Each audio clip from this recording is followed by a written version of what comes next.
नमस्कार। सुबह के गुड मॉर्निंग बुलेटिन के साथ हाजिर हूं मैं तान्या सिंह और आप सब देख रहे हैं सत्याग्रह न्यूज 24।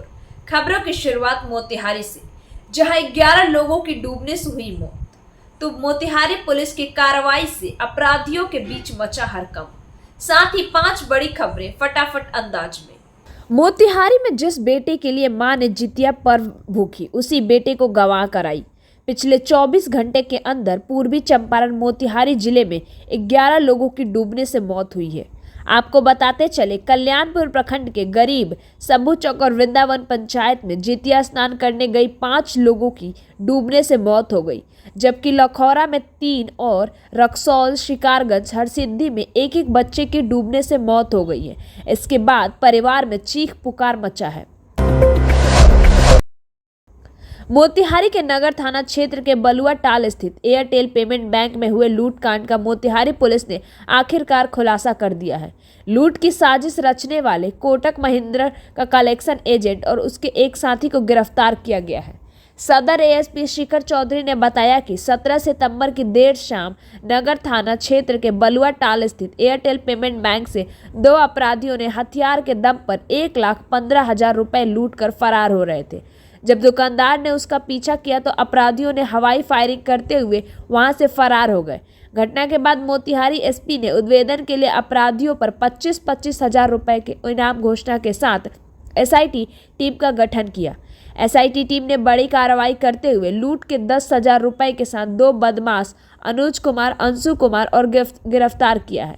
इस संबंध में क्या कुछ कहते हैं एएसपी शिखर चौधरी, सुनिए इस रिपोर्ट में। जो टाउन में अभी कुछ दिनों पहले एयरटेल फाइनेंस बैंक में लूट की घटना को अंजाम दिया गया था, उसमें एक एसआईटी का गठन किया गया था पुलिस अधीक्षक पूर्वी चंपारण मोतिहारी द्वारा। एसआईटी में टाउन इंस्पेक्टर और उसके अलावा 2-3 पीएसआईज और तकनीकी अनुसंधान विंग के जो इकाई के जो लोग हैं उनको शामिल किया गया। इनके द्वारा लगातार जो है सीसीटीवी जांच, टावर डंप और बाकी तकनीकी सहायता ली गई और मैनुअल इनपुट के माध्यम से 2 लोगों की पहचान कर उनको गिरफ्तार किया गया है। एक अनुज है जो कि अगरवा का रहने वाला है और एक अंशु है जिसको कि बेतिया से गिरफ्तार किया गया है। अनुज इसमें से कोटक महिंद्रा बैंक में लोन कलेक्शन का काम करता था। उसके और अंशु द्वारा ही मिल के इस घटना की रेकी की गई, पूरी प्लानिंग की गई और लोग इकट्ठा किए गए। कोटक महिंद्रा में जब ये काम करता था वहीं पे इसकी दोस्ती एक अंजल गनी नामक व्यक्ति और एक प्रियांशु नामक व्यक्ति, प्रियांशु उर्फ प्रतीक सिंह नामक व्यक्ति से इसकी दोस्ती हुई है और इनके द्वारा जो है इस घटना को अंजाम दिया गया। प्रतीक ने ही लड़के हायर किए थे जो कि आप सीसीटीवी में आप लोगों ने देखा होगा और उसमें एक व्यक्ति प्रतीक सिंह है। अभी 2 की गिरफ्तारी हो गई है। 20% का इनको लूट का हिस्सा दिए जाने की बात की गई थी, जिसमें से कि 10,000 रुपये जो है बरामद कर लिए गए हैं और बाकी जो प्रतीक सिंह हैं और अंजल गनी है उनकी गिरफ्तारी हेतु लगातार छापेमारी की जा रही है। उन पे 25,000 रुपये का इनाम की घोषणा की जाती है और साथ ही साथ यदि वह आत्मसमर्पण नहीं करते हैं अगले 3-4 दिनों में तो उनके घर की कुर्की और जब्ती भी की जाएगी। जी, हथियार तो अभी बरामद नहीं हुआ है, अभी पैसा बरामद हुआ है। हथियार उनके साथ ही है, जैसा कि पूछताछ में आया है, वो लोग अपने साथ ही ले गए हैं। बेतिया और नेपाल में भागने की सूचना है, तो उस पर हम लोग कार्रवाई कर रहे हैं और वहाँ पे घटनास्थल से मैगजीन एक जब्त हुआ था और खोखा मिला था, उसकी जब्ती सूची बना ली गई है विधिवत और आगे हम लोग बाकी उनकी गिरफ्तारी का प्रयास करेंगे। 10,000 रुपये बरामद हुए हैं। 20% की बात हुई थी, बाकी हिस्सा ऐसा बताया गया था पूछताछ में जो आया है कि 15 दिन बाद वो लौट के बाकी हिस्सा ये लोग शेयर करते हैं आपस में। अभी फिलहाल 10,000 रुपये दोनों को दिया गया था जो कि हम लोगों ने इनके घर से बरामद किया। गन्नी की बात जो सामने आ रही है, गन्नी का आपराधिक इतिहास कोई गैंग है उसका? ये बेसिकली प्रतीक सिंह का आपराधिक इतिहास अभी हम लोग को टाउन थाना में मिला है। आर्म्स एक्ट के इस पे केस 2 केस दर्ज हैं। इससे पहले एक बेरेटा बरामद हुआ था, उसमें उसका नाम आया था और गन्नी का आपराधिक इतिहास हम लोग टाउन थाना में भी सर्च कर रहे हैं। बाकी आसपास के जिलों में भी, बेतिया में भी सूचित किया गया है, वहाँ भी हम लोग सर्च करवा रहे हैं। फिलहाल अभी नहीं मिला है बट हम लोग प्रयासरत हैं।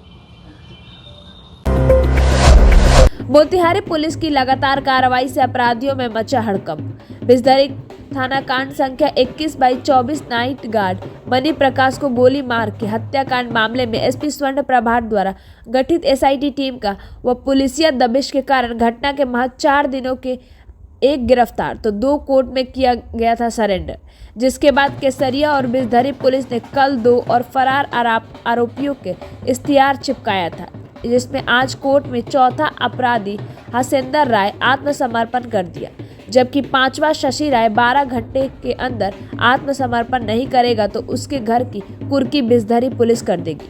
इसी दौरान मोतिहारी के पकड़ी दयाल थाना कांड संख्या 128/24 आर्म्स एक्ट जमीनी विवाद को लेकर धरबिटिया पंचायत के वर्तमान सरपंच सुरेंद्र प्रसाद को अपराधियों द्वारा गोली मारकर हत्या करने के प्रयास से संबंधित मामले में आरोपी फरार चल रहे थे, जिसको लेकर आज पकड़ी दयाल डीएसपी सुबोध कुमार के नेतृत्व में थाना अध्यक्ष व पुलिस बल की उपस्थिति में आरोपी के घर इश्तिहार तामील किया गया।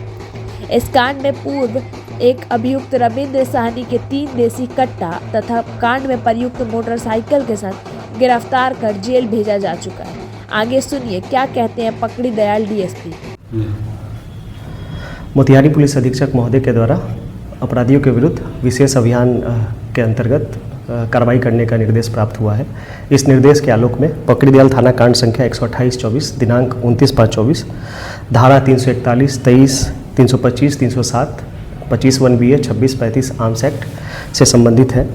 इस कांड में जमीनी विवाद को लेकर धरबिटिया पंचायत के वर्तमान सरपंच सुरेश प्रसाद जी को अपराधियों के द्वारा गोली मारकर हत्या करने का प्रयास किया गया था।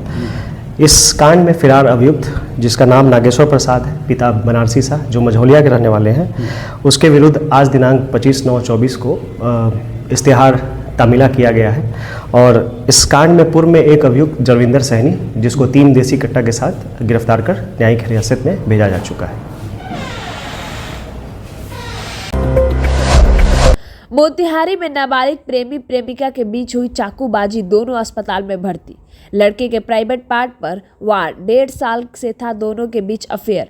पूरा मामला पकड़ी दयाल थाना क्षेत्र के शेखपुरवा बाजार का है, जहां दोनों नाबालिग प्रेमी प्रेमिका मिलने पहुंचे थे। फिर दोनों के बीच किसी बात पर विवाद शुरू हो गई। इसके बाद दोनों के बीच जमकर चाकूबाजी हो गई। किशोरी ने प्रेमी पर चाकू से 3 बार वार किया, जिसमें प्रेमी का प्राइवेट पार्ट भी कटने की बात सामने आ रही है। इधर किशोरी के शरीर पर 5 जगह चाकू का जख्म है। दोनों को पुलिस ने अपने कब्जे में लेकर मोतिहारी सदर अस्पताल में इलाज के लिए भेजा है। डॉक्टर ने बताया कि स्थिति खतरे से बाहर है। मोतिहारी में पंडित दीनदयाल उपाध्याय की जयंती पर कार्यक्रम का आयोजन। बीजेपी के संस्थापक पंडित दीनदयाल उपाध्याय की जयंती को लेकर मोतिहारी में भाजपा कार्यकर्ताओं ने भव्य कार्यक्रम का आयोजन किया। साथ ही उनके जन्मदिन के मौके पर सदस्यता अभियान भी चलाया गया। इस कार्यक्रम का आयोजन मोतिहारी के लुम्बिनी भवन में किया गया, जिसके मुख्य अतिथि के रूप में पूर्व केंद्रीय मंत्री सह मोतिहारी सांसद राधा मोहन सिंह रहे। सांसद ने पंडित दीनदयाल उपाध्याय की प्रतिमा पर माल्या अर्पण कर कार्यक्रम की शुरुआत की। सांसद राधा मोहन सिंह ने पंडित दीनदयाल उपाध्याय की जीवनी पर प्रकाश डाला। साथ ही उन्होंने कहा कि उनका सपना था कि भाजपा देश की सबसे बड़ी पार्टी बने। उनके इस सपने को आज प्रधानमंत्री नरेंद्र मोदी ने पूरे करने में लगे हुए हैं। आज पंडित दीनदयाल उपाध्याय जी की जन्म जयंती है। भारत माता का एक ऐसा सपूत जिसने अंत्योदय का मंत्र दिया, जो समाज के सबसे अंतिम पैदान पर खड़े हैं, उन्हें ऊपर लाना। दीनदयाल जी के सपनों को पिछले 10 वर्षों से हमारे यशस्वी प्रधानमंत्री जी पूरा कर रहे हैं। और आज जो भारत का निर्माण हो रहा है, उसके पीछे पंडित दीनदयाल उपाध्याय जी की प्रेरणा है। और उसी प्रेरणा के कारण आज मोदी जी देश के अंदर जो गरीब है उसके लिए एक समर्पित सरकार का नेतृत्व कर रहे हैं। और दीनदयाल जी की सपना मजबूती से देश के अंदर प्रभावी रूप से लागू हो। हर गरीब का जो सपना है संपन्नता के लिए वो पूरा हो। ये तब संभव होगा कि दीनदयाल के अग्रदूत मोदी मजबूत होंगे।